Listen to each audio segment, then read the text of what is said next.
Hello everyone, it's a pleasure to welcome you to the second CyberCX Cyber Dialogue webinar. My name is Shannon Lane and I'm the Chief Marketing Officer here at CyberCX. I'll be your moderator for today. Thank you for taking the time to be with us. This webinar is the second in the series designed to assist you to maintain an effective cybersecurity posture during the COVID-19 crisis. The first webinar last week dealt with your secure remote working questions, and today we'll take on the topic of the altered threat landscape. Today, again, we have close to 200 registrants for this webinar, and the questions that you sent through continue to be of an outstanding quality. Thanks again for your efforts in sending those through. It really is important to drive a great agenda.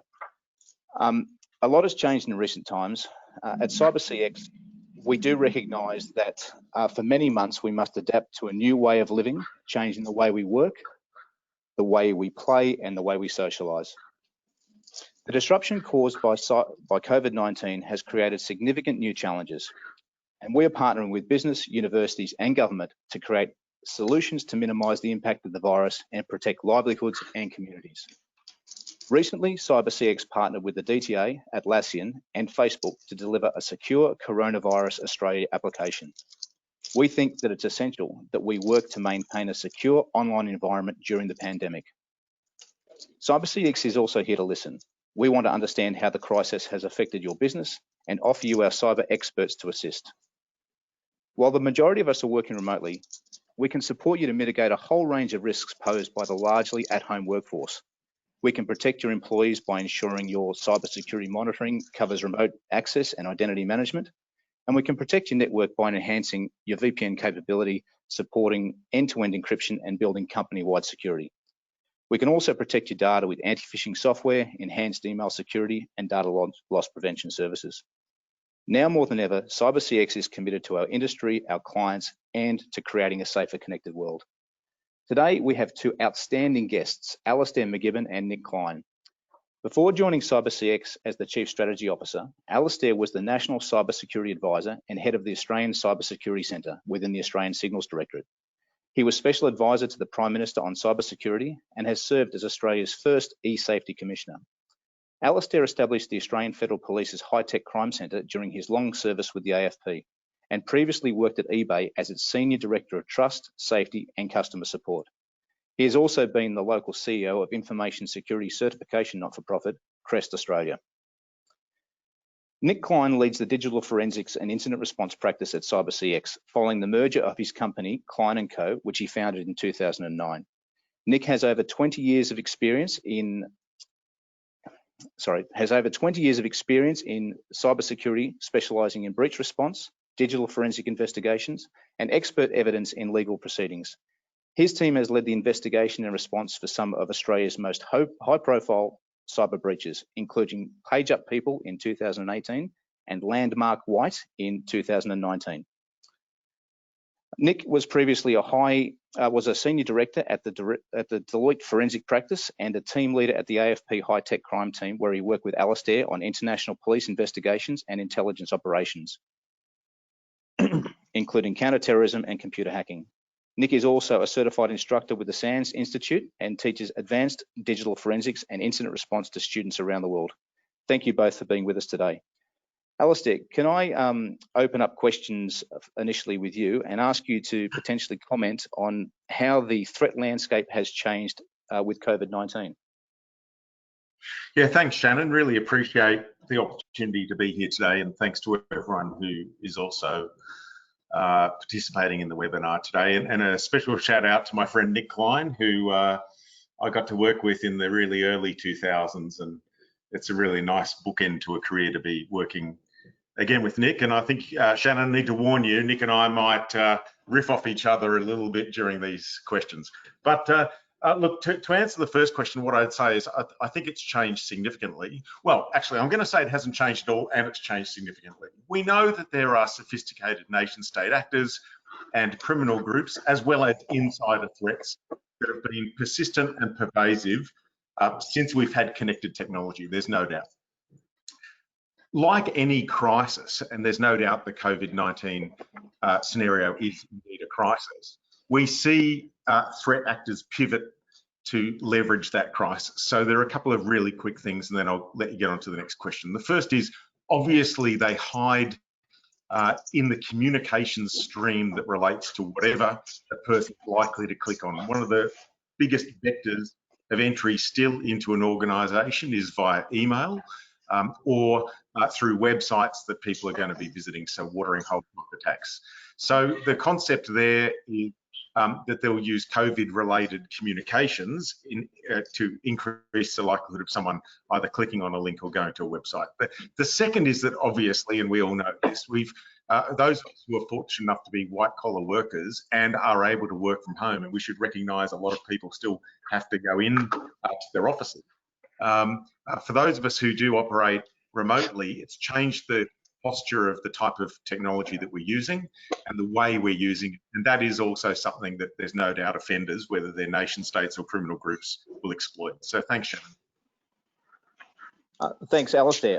Look, Nick, I might flip the same question over to you. Yeah, sure. Look, I think it is really interesting to think about what's changed, because I'd sort of put it in two camps. And these are things that Alastair alluded to already. Firstly, company networks are being forced to change.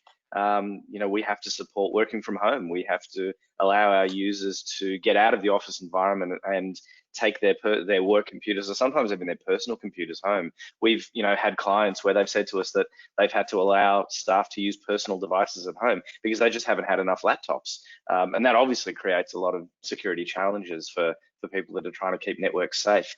Some other risks are things like the IT folks now need to focus on connectivity. There's been this refocus of IT, and in some cases where IT staffs have been reduced or they're already under pressure, now they're being asked to change the entire network. There's an old saying that I'm sure we've all heard, that the enemy of security is convenience, right? How many times do people do things that are convenient because they keep their passwords on sticky notes, or they use the same password everywhere, or they don't bother patching a system? Now I think we're seeing a situation where the enemy of security is connectivity, because we're forced to do it. Companies need to adapt to this new normal, and in doing so, unfortunately, it's the age-old adage that security slips, and that creates opportunities. And as Alastair said, Alastair, you spend your life sort of hunting badness, either in the police or in the government or in the private sector. And as you said, criminals are highly adaptable. They're experts at changing their tactics, changing their techniques, taking advantage of these uncertain times. So I think the first big challenge is what companies face. The second one is the changing threats, the way in which we're seeing attackers change as well. So for example, there's a lot of really good publications that have come out over the last few weeks where companies have been following some of these new attack techniques. There was a recent survey by Checkpoint where they surveyed a bunch of security practitioners, and they said 71% have said they've definitely seen an increase in attacker activity. So this, attackers are taking a swipe at this. Things like we've seen increased attacks against home networks. There was a really interesting compromise that started going around earlier this year, and it's still going through, where attackers are looking for vulnerable home routers and trying to get into them using standard configurations and sometimes vulnerabilities in order to reconfigure DNS to do a redirect to inject password stealing malware. Now, none of that is necessarily new, and a lot of the techniques we're seeing are old, but they're using that COVID situation as the opportunity as a new law, a new theme to get those attacks out there. And we're actually seeing some of those work. One of the most prevalent attack techniques that we're seeing increase is the use of phishing. So there's a massive phishing emails going around using COVID themes, and these are emails that purport to be from governments, telling people how they can get access to government funding and assistance, which is obviously a significant need for people at this time. Some of them are from organizations like the World Health Organization or the CDC in the US with important information about COVID, and people are being duped into following these. And some of them are actually getting past some of the mail filters that exist, because for the people who provide mail filters, they need to keep up with these scams, and sometimes there is a delay in doing so. So these attacks are working, and they are getting into networks, and they are getting into computers. So it is definitely not just something that's being talked about. It's definitely a fact that we're seeing across the landscape. Fantastic, thank you, Nick. I guess we'll pop through to our next question. How do you know if you've successfully removed an attacker from a client environment? Yeah, this is a really interesting question, and we get this all the time. I mean, we spend our time dealing with compromised networks and getting attackers out, and we're often asked this question: how do you know when enough is enough? It's one of the challenges of incident response is you might deal with the thing that's immediately in front of you. You might have a server and it's got some malware on it. You clean that up, but have you really contained the situation? So the way we do it, there's three broad areas that we have, and this is how I would respond to this question. The first is you have a thorough understanding of what happened across the network, and that means you've done a proper forensic investigation. You've looked at all the hosts that are compromised. You've identified all the accounts that have been used. You've found all the malware. You've found all of the attacker's activity. Basically, you've done a proper investigation across your network, and you confidently know what happened, what the scope of that breach was, what all of the attacker's activities were. That's number one. Number two is you fix what's broken. So whether that's taking malware out of the network, whether that's securing accounts that have been compromised, whether that's fixing security holes that cause the incident, like not having multi-factor authentication on your ingress points. And this directly stems from your investigation. So you found all the things that are broken, and step two is you've fixed all those things, and you know that you've properly remediated and contained it. And step three is you're monitoring for badness, and you can confidently see when bad things are happening. And that means you're monitoring at the network level, particularly your ingress points into the organization, so things like email and VPN, which are common attack vectors. You're monitoring at the operating system level, so you're looking at account usage, you're looking at privileged access across your hosts, and you're monitoring at the application level, and particularly where you've got critical information. So if you've got your crown jewels database with your customer records or your R&D, you know that you're monitoring activity and access into that, and if bad things occur, you're going to see it. So I always say, if you can cover off those three things, then you can reasonably confidently say we've contained the incident, we've got the baddie out. So that's what I would say. But I know I was going to actually throw this to Al, because I mean, obviously Alastair's been across some pretty major breaches at a national level for Australia over many years. Did you come across this sort of challenge as well? How did you used to deal with this in government? Yeah, so the only thing I'd add, Nick, is I think most sophisticated attackers are going to make sure they have another way in, and places to hide some of their tools as one of their first orders of business, if they can. And it's not abnormal to see organisations kind of blow away what the obvious is, and then you find at some later stage that the offender's still there. But look, yeah, you're right. I mean, cybersecurity is a risk management exercise anyway, right? It's not binary. The whole idea is that you're reducing the likelihood that they're still in there, or you're making it tougher for them if they are, and you're constantly looking. I think the days, Shannon, of us being able to sort of say, yep, someone's out, completely clean bill of health are gone, if ever they were here. And I think it just highlights that incident response, the type of thing that Nick does, is a science and an art. And it's very hard for a lot of organisations to do this on their own, using their own resources. And it's equally difficult for them to make sure that they've got that type of skill set at hand for the times they need it. Okay, that's great. It's interesting. It's interesting. I was just going to add, your point about sophisticated attacking, Shannon. You keep going. I was going to say, you're talking about sophisticated attackers. That raises another thing. I sometimes say that we do ourselves a disservice by calling it incident response, because it makes it sound like it's one incident. You know what I mean? And really, when you've got particularly a sophisticated or a nation state or a strategic attacker who has a strategic need or an interest to get into your organization, they're going to come back. So treating it as one incident and then going, all right, we've finished it, we've cleaned it up, we're contained, let's go back to business, is not the right approach. Really, the end of an incident is really the start of monitoring for the next one.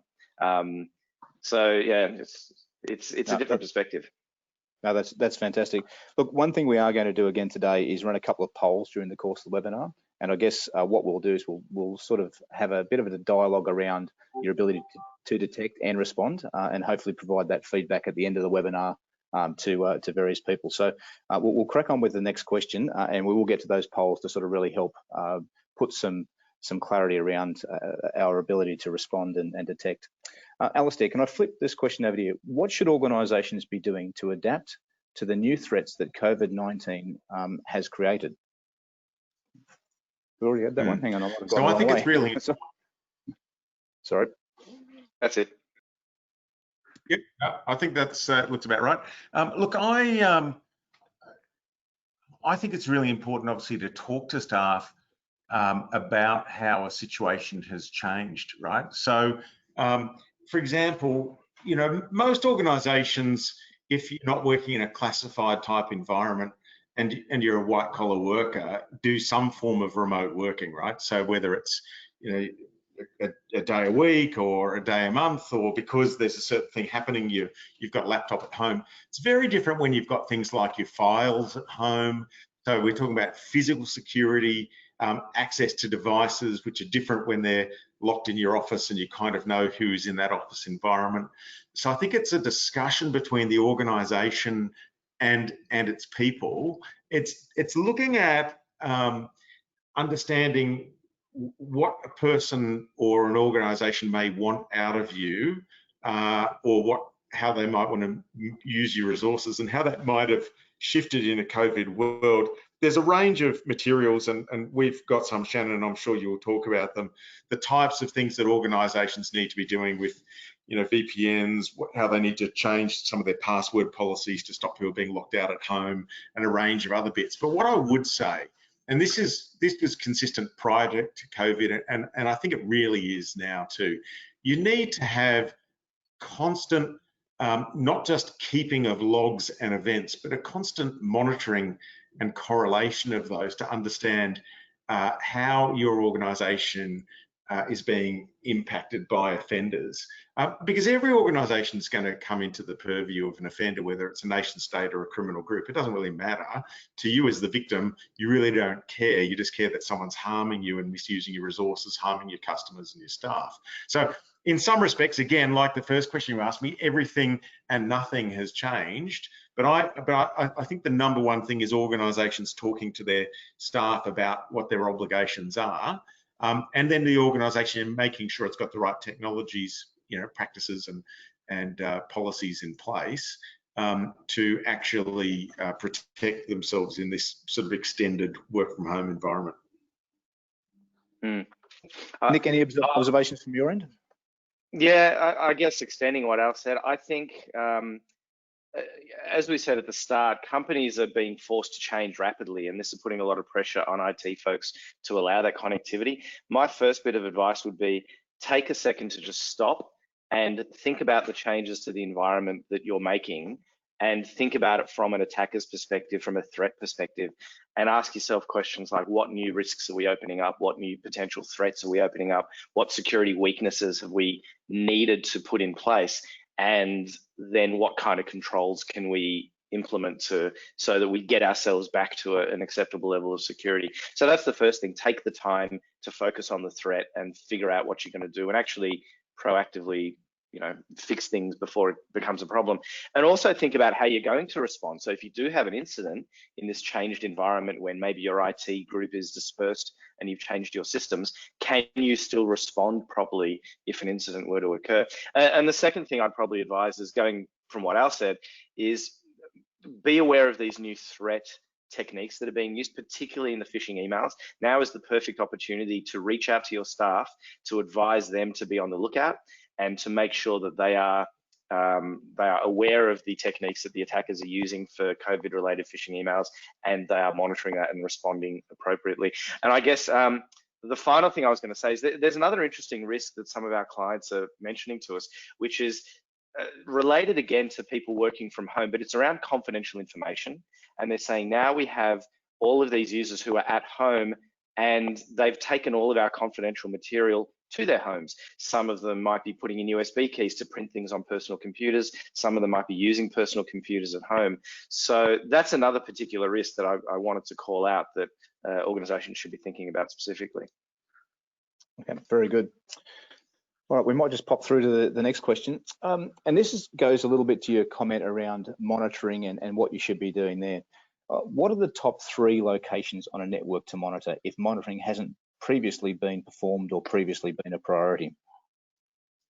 Yeah, this is a great question. And this is really interesting because I always say when we do an investigation, when we come into a compromised network, the first thing that we try to get is visibility. We want to see what is going on inside this network, because the more monitoring you've got, the more visibility you've got, the better you can detect bad stuff, and obviously that sets you up to respond to it.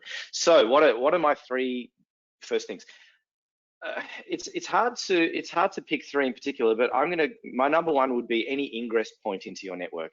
So any place where people can access it, and typically that's things like remote VPN connections or email. So email, we've seen this mass migration to cloud-based email platforms like Gmail or Office 365, and that's often great from a operational perspective, but you have to make sure that you've got the security in place and you've got the monitoring in place. If you're not using the monitoring on your cloud-based email platform, you're not doing it right. If you're not using multi-factor authentication, that's a major risk that you need to really deal with, because so many attacks are based on that. So monitor your ingress points.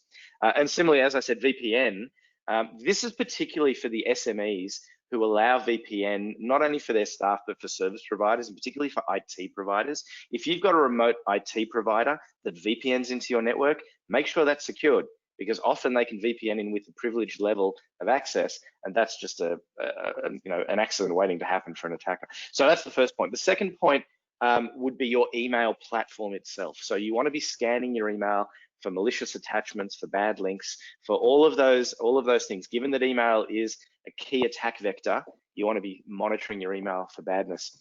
Now, the third one is a little bit more tricky. My third one I'd pick is endpoints. What's happening on your endpoints? And that's the workstations of your users, but also your servers. And the reason for that is because most attacks will compromise an endpoint. So you'll have a user, they'll click a link in a phishing email, and there'll usually be some sort of malware activity, and their computer will be the one that's compromised. And from there, the attacker will sort of spread their wings. So the more visibility you've got on security activity on those endpoints, the better. Now, the best way to do that is an endpoint detection and response platform, an EDR platform. And there are lots of them out there.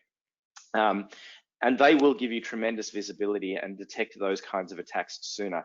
If you don't have an EDR platform, the next best thing is antivirus. Now, a lot of people, like to downgrade antivirus. It is still highly effective at finding attacks. Yes, it's not going to find all of the great zero days and the modified malware, but if you have a good antivirus system across your network, and some of them are, built into the operating system as well, then if you're monitoring those AV alerts, you're still setting yourself up to see a majority of easy to spot at least bad things. So they're the 3: ingress points, email, and endpoints.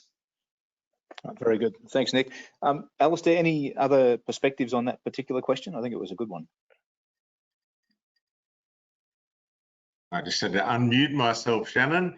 The only thing I'd say is the concept of the continual monitoring, which Nick's kind of saying through dropping these things at different points in a network. Collecting logs. Look, if you've got a choice between collecting logs or not collecting logs, or collecting events and not collecting events, clearly you collect events. But the day of just collecting events and every once in a while going through them, or after an incident going through them, is gone. So the concept of monitoring in those key places that Nick's mentioned, absolutely, and then doing some form of correlation, and it doesn't need to be overly sophisticated. Obviously, the more sophisticated, the better, depending on what your threat environment is and what your risk tolerance is, and how much harm's done should an offender get in. But it's very important, I think, just to now actually monitor and understand events as they correlate. Okay, so your key message there is proactive review and correlation rather than a reactive approach. Yeah, but I mean, look, we've got to be realistic. The simple fact is, organisations, you know, by their nature, for a long time have you know, nothing's perfect. There's no such thing as a greenfield site. Everything's brownfields. It's just how do you slowly build up that capability?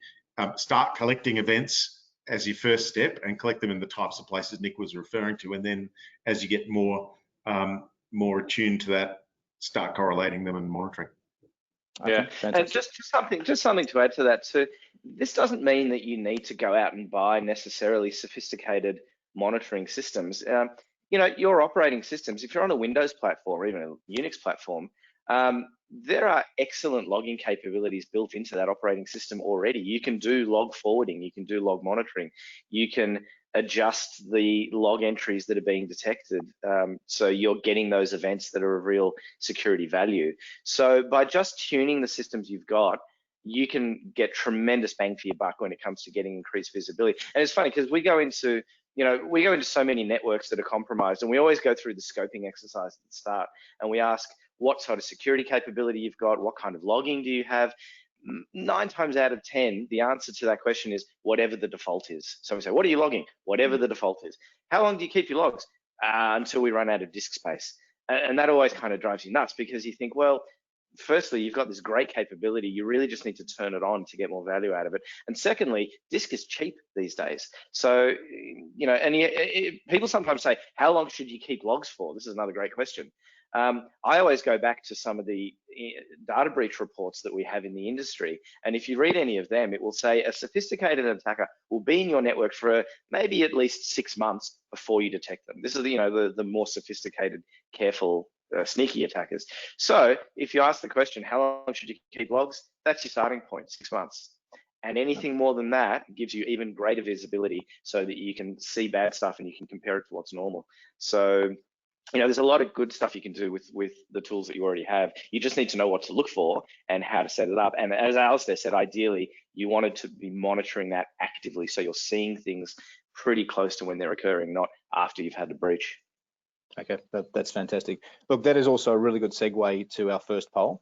How effective can you detect data breach? And I think we've got 3 options available for you. And based on some of the narrative that the gentleman had just provided, do you feel that you're highly effective in terms of a comprehensive monitoring and detection capability, moderately effective, some areas of monitoring and detection, or do you think you're not effective at all and have minimal monitoring and detection capability? So we'll leave the poll open for probably 30 seconds. Have a vote and we'll provide those results back to you at the conclusion of the webinar today.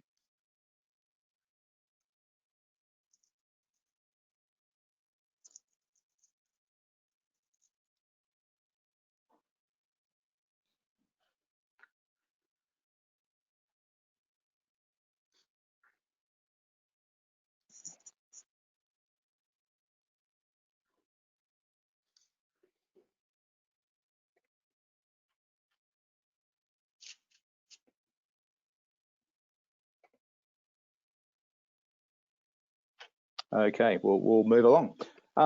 Next question.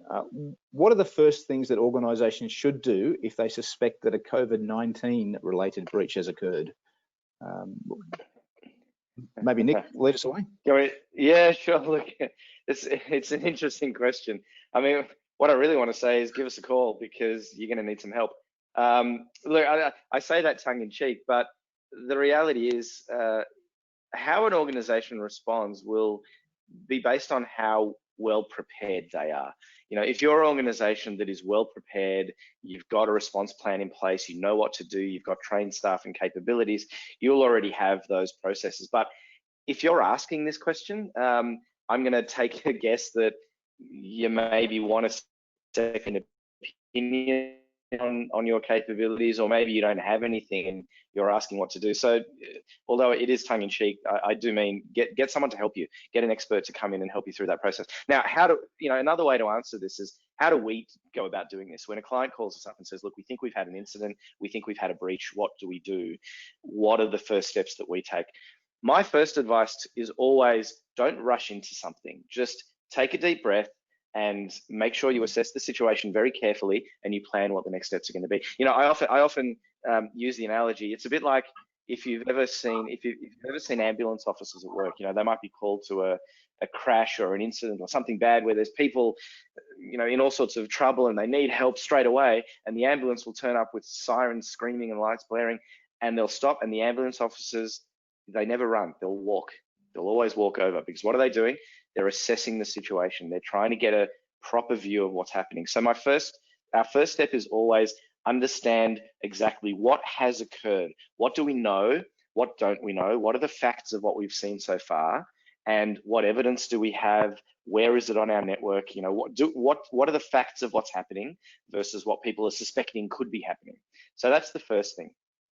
The next step we always take is identifying what the data sources are that could be useful for us for an investigation. So, as we explore the incident, as we start understanding what's happening, we start asking, okay, well, what logs do we have? What backups do we have? What systems do we have that might be currently compromised? What's going on? Where can we get data that we can use for our investigation? And we start making a plan for collecting that and analyzing it.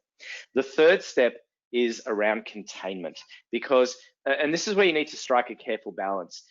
You don't want to just start ripping systems offline, disabling accounts, pulling internet plugs. You don't want to go into full eradication straight away, but you often need a level of containment so that you can, as we say, stop the bleeding. So you need to map out a plan for your containment. The other key steps at the start, make sure your main stakeholders are involved right from the start. So that could be senior management, it could be HR if there are internal issues, it could be external providers if you've got external IT. It might be legal advisors if you've got a potential data breach that could be mandatorily reportable under the legislation, then you should definitely get legal advice on that. You should definitely see if you have cyber insurance in place and contact your insurers, because they could be tremendously helpful to you. So make sure you've got the stakeholders in place, and then treat it as a project. So make a plan, assign your roles and responsibilities to the people who are going to be involved in responding, make an agreed plan of tasks that everyone is going to be doing, and then run it like an IT project. Have regular catch-ups, regular updates, regular status meetings, assign someone to coordinate the response so that people aren't just running off like headless chooks and doing whatever they want, and then just work through the plan. So they're kind of the high level first things. I mean, obviously there's a lot more detail. We have a whole methodology that we use around this, but they're the critical first steps that I think if you can get those right, then you're setting yourself up to success. But again, I mean, I think this would be a great one to flick to Alastair as well. I mean, Al, you've been you were at the deep end of some pretty major significant incidents over the years. What are the first things that you guys used to do?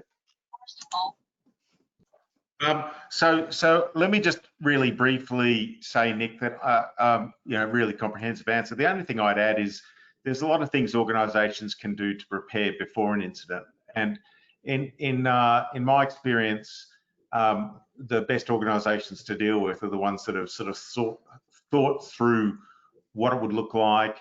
They know where their logs are. They know if they're collecting logs. To your point, it's just preparation is the best thing here. And I'll say one other thing, which has been a pet hate of mine for years, and I've said it enough publicly, so hey, you poor listeners can hear it again. I think that the advice organisations have received from their legal teams consistently over the years, essentially just to not do anything, just blow it away and pretend it didn't occur, has always been the worst advice organisations could ever got. That's not to say lawyers don't have a role in this. Absolutely they do. But as a former police officer, it used to upset me enormously that a serious offence was not reported. And this is a serious offence. If someone is illegally inside your system or doing things that they're not authorised to do, then it's a serious offence and it needs to be reported.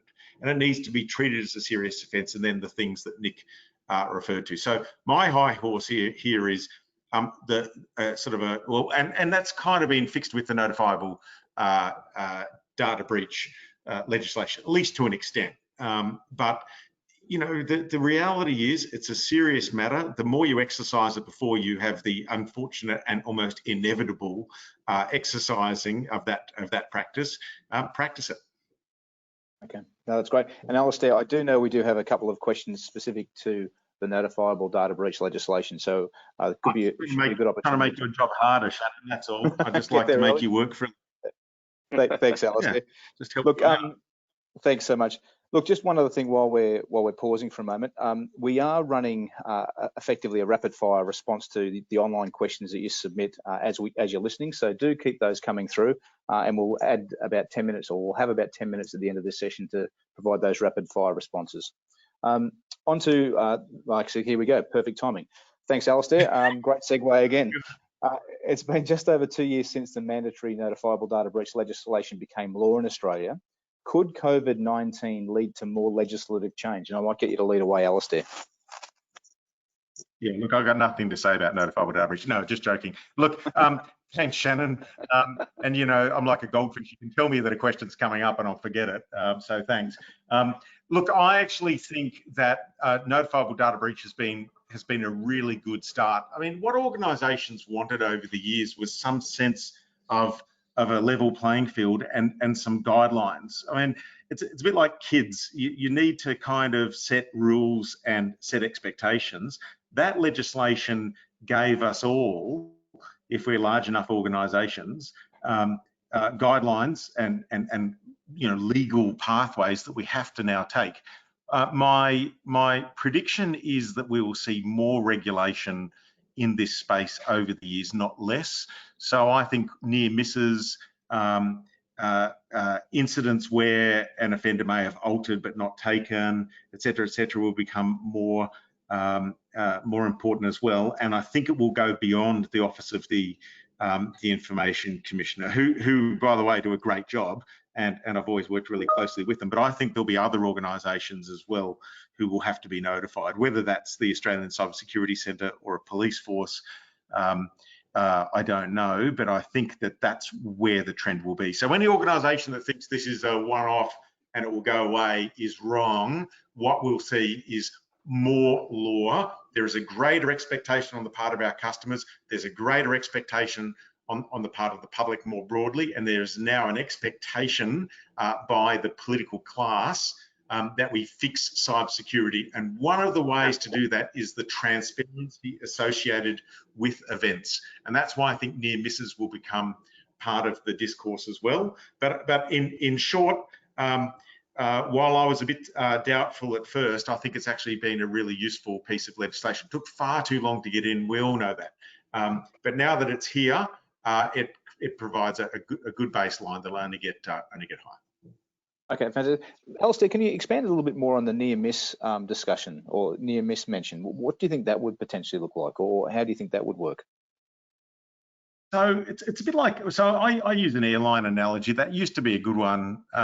They've kind of, they kind of wrecked that a little bit more recently with not actually living up to what the airlines were always good at. And that was, if anything that looked like it could be bad was seen, it had to be actioned. And you hear about near misses of planes that are, the separation is still there, but the separation is less than it should be, and that's investigated. It's reported. It's self-reported.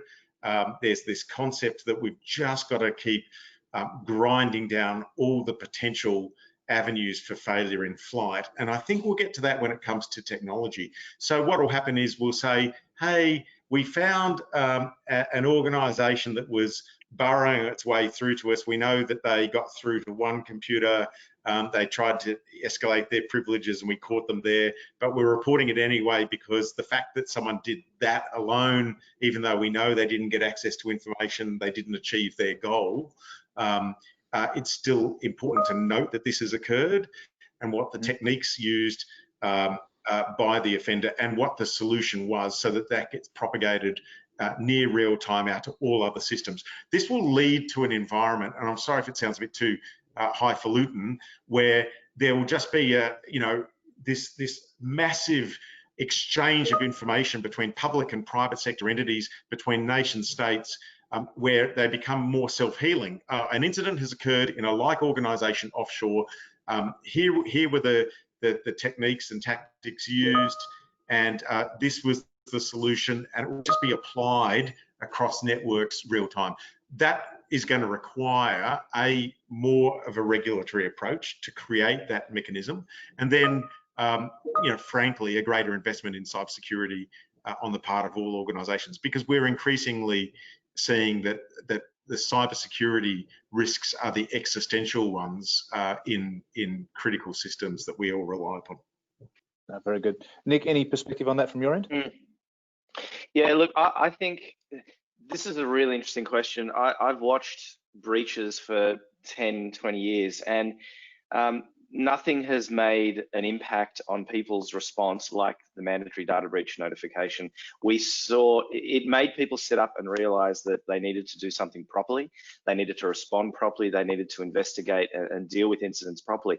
And it's worth remembering, this isn't necessarily to force security. This is about privacy. This is all driven by the need to protect private information and sensitive personal information that's stored, that we share on computer systems of Australian organisations, which I'm sure that everyone will agree is something important.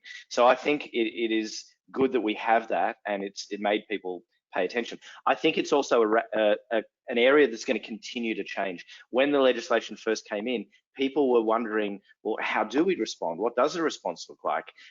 What should we be doing? When should we be doing it? What's this 30-day notification period? How much is enough in terms of an investigation, which is what I talked about earlier? And there's still some of the things that people are grappling with. I mean, there's this overarching question of what is serious harm? The legislation says you need to notify if there is a chance of serious harm. Now, that's still something that, I sometimes joke, if you get 10 lawyers and ask them that question, you'll get 15 opinions, because it's a tricky question to answer. And we don't have enough in terms of case law or precedent to really to know conclusively what that answer is. I think going forward, some of the challenges are going to be, it's definitely going to still be in effect. So obviously, even though we're in COVID times, this legislation is still in effect. Companies are still responsible for the security of their information and still need to report if breaches occur. These things don't slip because we have this new crisis on our hands. So it's important to remain vigilant. I think going forward too, there's one of the areas that I'm particularly interested in is we haven't had a really good litigation in Australia based on a data breach. We've seen murmurings of them. There's obviously the OAIC have started proceedings, as has been publicly reported, regarding Facebook, and it'll be very interesting to see how that progresses. Overseas, though, we have seen, particularly in the US, there are litigations against companies for data breaches, and part of me wonders whether that's something that organizations are going to need to think about in Australia in the future. So when they have a breach, they're not just going to have to worry about, do we need to notify our customers or the regulator, the OAIC, but do we need to start thinking about the potential for litigation against us before we've had that breach, which will then bring into focus not just what they do in response, but what did they do beforehand? Did you prepare for it properly? Did you have the right security in place beforehand? Because they're the kinds of things that, from a legal perspective, people could be brought to task on. The other aspect of this is cyber insurance, which I've mentioned it before. My view on that is if you don't have cyber insurance, you should absolutely look at it. As a business owner for many years, we were insured up to the hilt because it's good risk management. You can do what you want to make yourself secure, but you're always going to have a residual level of risk, and that's what insurance is very good at dealing with. But this is something that insurers are also looking at closely and thinking about going forward. So I think we should expect that it will be not harder to get cyber insurance because they have a need to make it relatively straightforward, but the standards that you're going to need to meet will increase, or there might be more conditions incumbent on that cyber insurance that you need to meet in order to be properly covered, which again I think is a good thing because it will raise the bar. So I think this is a fascinating area. This is this intersection of legislation, policy, insurance, cybercrime technology, cybersecurity. It all comes together when you talk about mandatory notification and breach response. And I think it's going to continue to change, and we'll continue to monitor it and to give advice and help people through. Okay, very good. Very good. We might try and crack on as well. Look, maybe one just for you, Nick. Have you seen any COVID-19 specific 0 days or unique attacks that you've discovered in recent times? Yeah, this is a really interesting question. So what are we seeing attackers do? Again, attackers are adapting. They're not necessarily creating new zero days or using a completely new technique, a lot of what attackers do is they will use their same techniques, their same methods, but they'll adapt them to a new environment. So that's why the easiest thing for an attacker to change in, for example, a kill chain are things like the phishing emails. So you've got a phishing email that previously might have been a speeding ticket. This week it's COVID information or how to get your government subsidy on COVID. So they're changing the things that are easy to change. There are some technical things that are changing. So I talked about increasing scans across home networks. Again, that's not really a zero-day scenario. That's just bringing back some old vulnerabilities because they are targeting home routers. We're also seeing things like exploit kits that are being customized. There was one interesting story that Zscaler released a week or so ago, talking about a Java-based exploit kit where it mimics a sort of a COVID virus outbreak map, and then the attackers could inject into it various malware for password stealing or spam or malicious advertising or ransomware. There have been ransomware groups that have been associated with some of these new kits as well. So I guess the bottom line is we're not seeing it sort of zero-day style activity. What we're seeing is attackers are taking their existing kill chains, their methods, and they're adapting them to a COVID-based situation, which is both good and bad. It's difficult because it means you need to look out for these new things, but it makes it easy for us because once you spot the attack, you're pretty sure that the rest of the kill chain, the rest of the attack that you're going to investigate is going to be the same kinds of techniques that we know to look for and we know how to respond to already. Okay, brilliant. Thank you, Nick. Again, fairly sort of high level question. What are the best ways to maintain user awareness and alertness during working from home times, and especially for personal computers accessing enterprise cloud resources? I open that up to actually either of you, Alastair or Nick. I might start, and Nick, you and I might be quick here because we did say to Shannon that we would just keep talking, and we've got through at least a couple of questions. You have to be proud of us. Look, this goes to one of the first answers or bits of advice I gave. I think it's really important that organisations talk security with their staff on a regular basis. It shouldn't be abnormal that staff are party to and engaged in conversation about both physical and cybersecurity. I think that it's incumbent upon organisations to look after the physical welfare of their staff and the mental welfare of their staff, of course. It's also important for the staff to understand their obligations and how they help an organisation. So I think, look, I'm now, and I think it's probably the same with most of the people that are going to be on this webinar. My work hours, oddly and inexplicably, have extended, and the gaps I have between meetings have gone to zero. So I used to complain how much travel I did and how many meetings I had, and I promise you all I will never complain about it again. What it means is I'm going from a Teams meeting to a Zoom meeting to a webinar to a phone call, and there is no gap. And in that no gap time, we multitask. And we all know we do it. Some of you will be doing it now. And it's during that multitasking when I think the biggest vulnerability staff have. And that is they click on a link or give away details that they know they shouldn't do. In the cold, hard light of day, we've all had that sinking feeling when we've thought, damn, I shouldn't have done that. I shouldn't have clicked on it. I knew I shouldn't have, but I did. And I think it's that communication. In simple words, we can never over communicate with our staff about the importance of them in our security. If everyone sees it as their responsibility, then you're going to get more reports of those near misses. You're going to get, hey, something weird was happening with my computer, and so I thought I'd just report it to you. Or I saw someone doing something suspicious in the office, plugging something in, so hey, maybe nothing, but here it is. So to me, it's that. And then when it comes to personal computers accessing cloud resources, well, Nick's already mentioned this concept. Look, it's reasonably well known by most people. I'm an anti-BYOD guy. I've been advising against it stunningly unsuccessfully for years. And I would say to organisations, if you're allowing personal, very unsuccessfully, Shannon, but you know, if you're allowing people to use their personal laptops, personal PCs, iPads, whatever, to log in you're increasing your risk massively, because your control over that device as an organization is by its nature diminished. No matter what you do, it's not the same as the device that you provision and control. And that is a significant threat vector for organizations. Good stuff. Thanks, Alastair. Look, we might jump very quickly now to the second poll question. How confidently can you respond to a data breach? You're highly confident. You've got a validated plan and technical capabilities. You're moderately confident. You've got a high level idea of how you'd respond, or you have a low level of confidence in terms of not much of a plan and potentially not much of a technical response capability. We'll probably open this up to about 30 seconds and then we'll move on. We have got a lot of really good questions that are streaming through, and we do want to get to that rapid fire response session. We need some question music, Shannon. You need your COVID playlist on. Well, that might be something for next week. We might work on that for next webinar. Thank you, Nick. Good suggestion.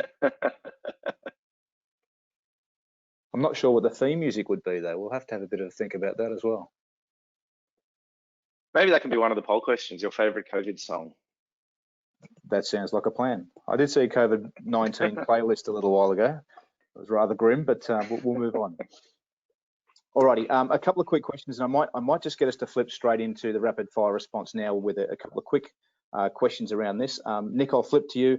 Once the current COVID-19 crisis abates, how do organisations revert back to business as usual? Yeah, this is a great question, because we are going to go back to BAU soon. It's another significant change. Again, we're pivoting out of our organisations to working from home. We're going to pivot back in. You want to make sure that you don't bring your attackers back into your environments with you. So you need to, again, stop, think about the changes you're going to make, think about the risks and the threats that they create, and make sure that you're managing those properly. Okay, very good.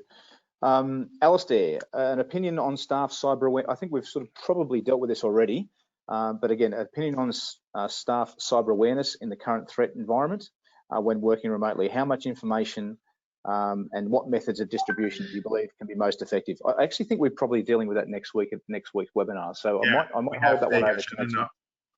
Thanks for answering that one, Alastair. Save your time. Thank you. So look, we'll dip into the rapid fire questions now, and maybe I'll flip this one to you, Alastair. Is there an increase in state-sponsored attacks after COVID-19 or during COVID-19? I have no specific information, but what I would say is the threat actors from other nation states would have been affected the same way as their broader communities have been, but that doesn't mean that they'll stop their business, and it certainly means that they'll pivot to using COVID as a method of entry, as we've said before. So I don't know. I make the assumption that all of us are impacted, including governments on all sides of the political colour scheme, but that importantly, they'll use COVID as an attack. Okay, very good. A question. Can I just add? Sure. I was just going to say, can I add to that?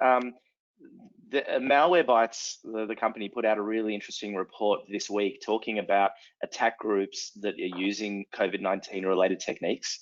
So if you Google the Malwarebytes, I think it's on their blog, you'll see some references to it. If you want a good reference as well, one of the guys in our team, Phil Moore, I'll do a quick shout out, puts together a fantastic weekly blog called This Week in Forensics, where he does a weekly wrap up of everything, and he's been particularly focusing on COVID-19 related incidents and techniques, and some of them map back to state-sponsored groups. So if you want to look up This Week in Forensics, there's some great material on that too.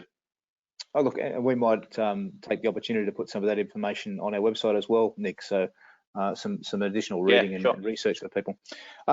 Look, the next question, on Almac's comment about being difficult for in-house staff to respond and having resources on hand, if an organisation was going to rely on a cybersecurity service provider to assist, how would you make sure that they are fully prepared to respond when required?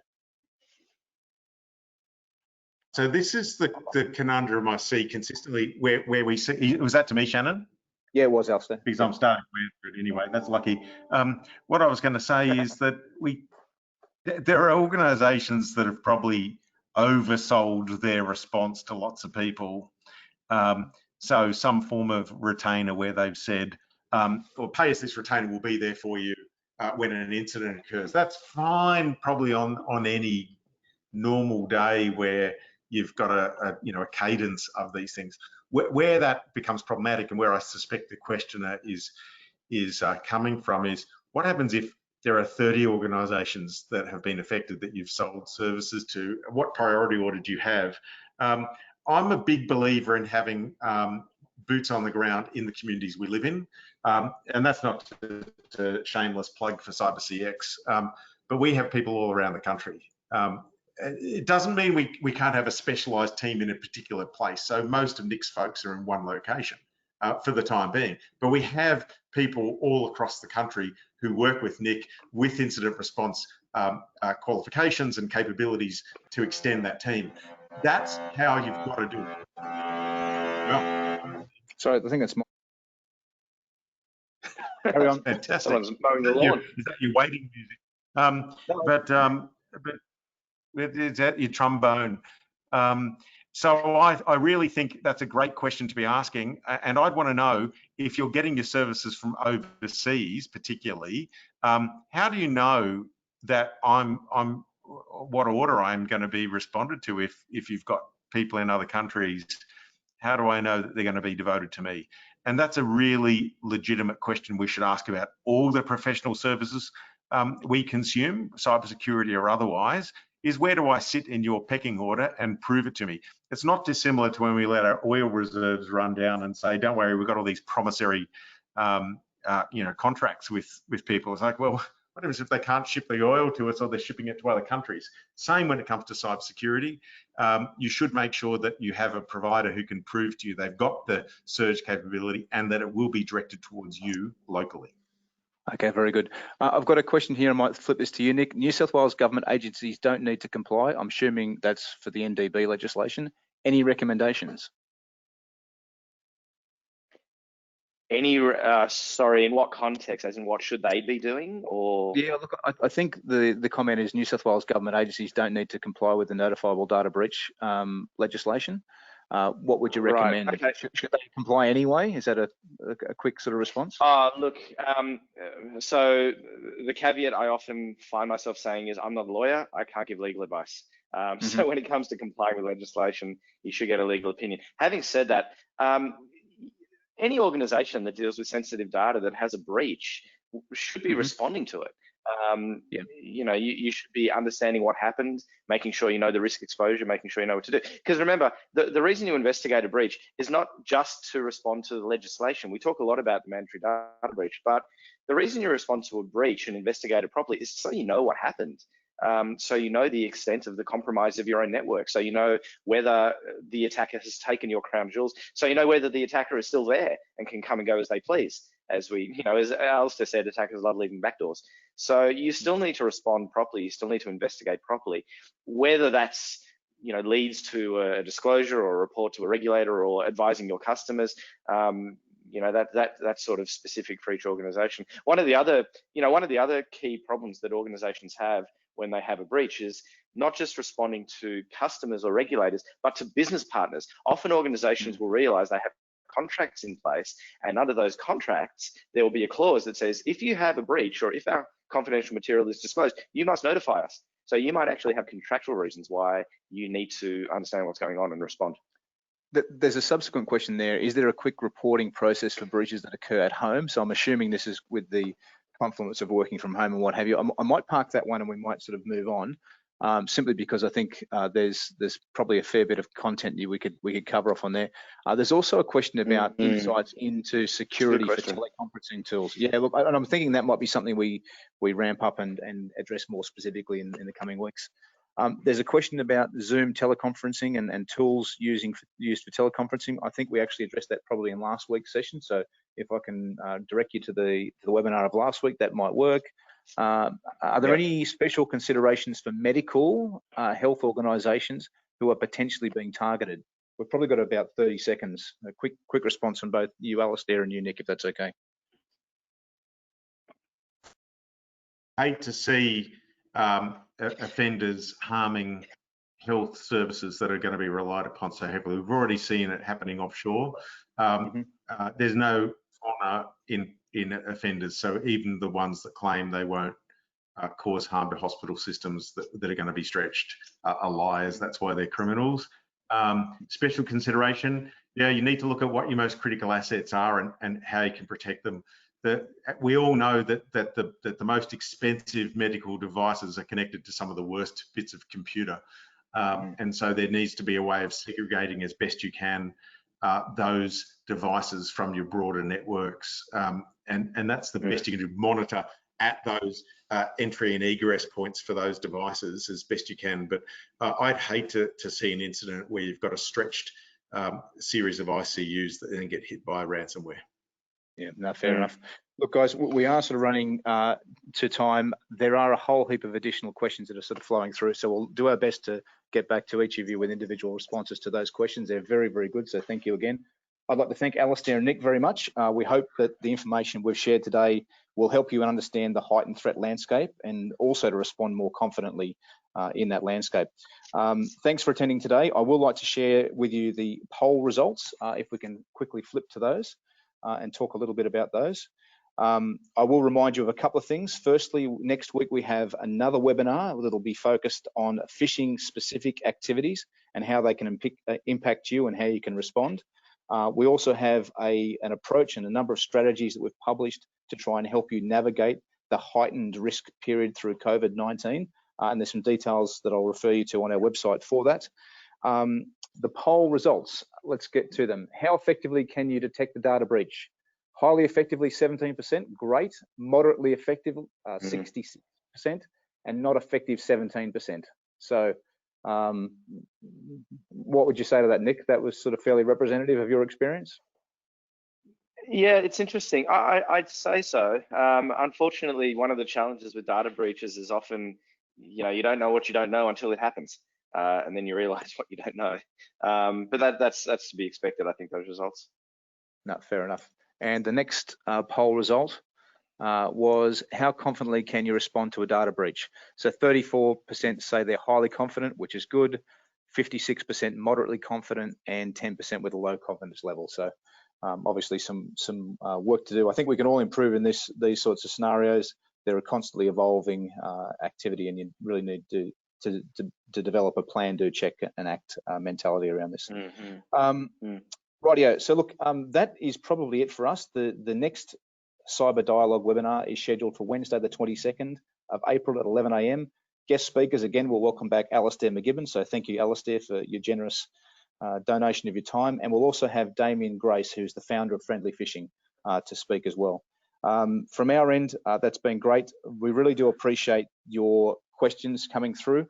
To help us build better Q&A webinars, please do spend a couple of minutes completing the survey at the end of the session and letting us know what other topics you'd like to cover in forthcoming sessions. As mentioned, everyone will receive a copy of the recording via email today, and we'll also be posting information via our website. Thanks and have a great day. Thank you all. Thanks, Shannon. See you guys. Cheers. Thanks, guys.